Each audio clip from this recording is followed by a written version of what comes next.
committee takes the opportunity to welcome members back from the Christmas recess, and the committee is of the view that members have come well refreshed and well poised to undertake the assignment for this meeting.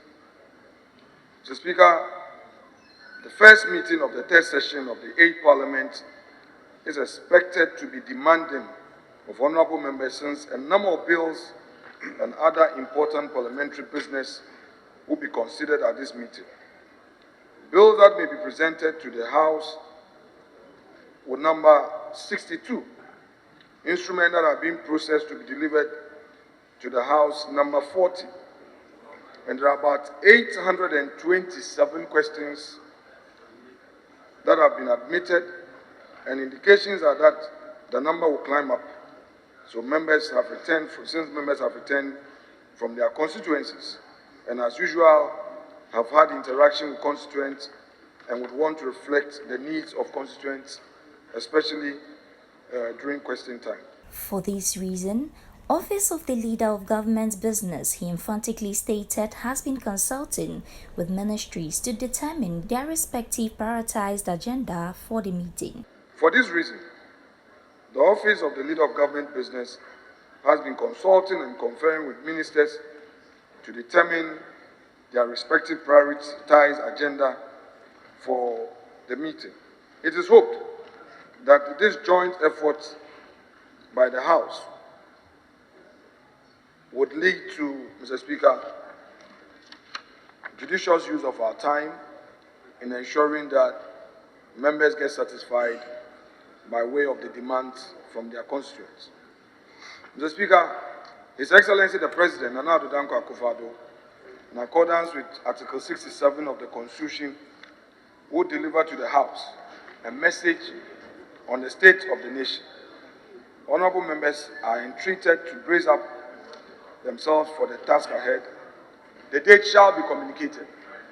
The date shall be communicated. The Right Honourable Speaker, in his welcome address, hence charged honourable members of Parliament to set up for the task ahead. During this meeting, the House has 61 bills to consider. 61. 49 instruments represented. 230 papers are also ready to be presented to the House. And you have already filed 827 questions. Some are very urgent, and some are normal questions. Additionally, there will be 34 private members' motions and 3 petitions. These are already before the House.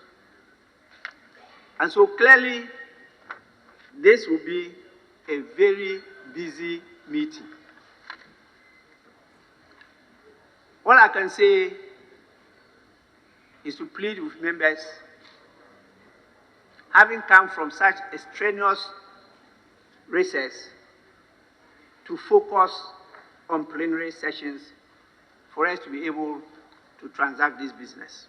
Giving his first official remarks, the newly elected Minority Leader Castle Atuforsen stated that the minority will not be obstructed. Mr. Speaker, to my colleagues on the majority side, I wish to convey from this side of the House that even as we remain firm, resolute, and principled in our journey to discharge our oversight duties as a caucus, else our economy will crash. It is interesting to note that this is the same finance minister who recently said that Ghana, I can tell you, in quote, that I can tell you, we are not going back to IMF. Whatever we do, we are not going back. The consequences are there. We are a proud nation. We have the resources. We have the capacity. Don't let anyone tell you otherwise. We are not the people of short sight, and we will do that. Mr. Speaker, the people of Ghana looks up to us to mount a barrier between them and the worsening standards of governance, especially because of the hung nature of this Parliament. Mr. Speaker, this demands the highest level of scrutiny of government policies and activities to prevent the infliction of more damage and pain on an already weary and overburdened populace. It is unclear, based on the history of the majority side in this House, in the 8th Parliament, whether they are motivated, like we are, to put the brakes on the very poor governance we have seen so far. Mr. Speaker, I can say with all the confidence I can muster that we on the minority side mean business and we are up to the task. Again, Mr. Speaker, we are simply unwilling to countenance any more bad governance, and we will insist on the highest level of performance from all government officials and institutions over whom this Parliament has oversight and jurisdictions. We are unwilling to be part of any negligence of duty of any sort, and neither shall we tolerate any lackadaisical attitude towards the work of this House by public officials. However, equally delivering his official remarks, this was what the Majority Leader Osei Mensah Bonsu had to say. Let me take this opportunity to also welcome the new leadership of the minority to their new position. I trust that as leadership, we can work together to build Parliament. The Speaker, the Honourable Atuforsen has been a friend and brother. Ama Kufibua, a colleague from the Western region, is being a close associate from the Western flank, just as Yanabo Abuja, the Agbaja dancer, is a professional colleague, and he also operates from the Eastern flank. The Speaker, I want to believe that we can work together to achieve the functionality of Parliament. And I look forward, and indeed all of us in the leadership of the majority look forward to working with the new leadership in a very professional manner to promote transparent and accountable government that indeed will help to grow Ghana, to improve the living standards of our people. That is what Parliament exists for. That is what we must pursue.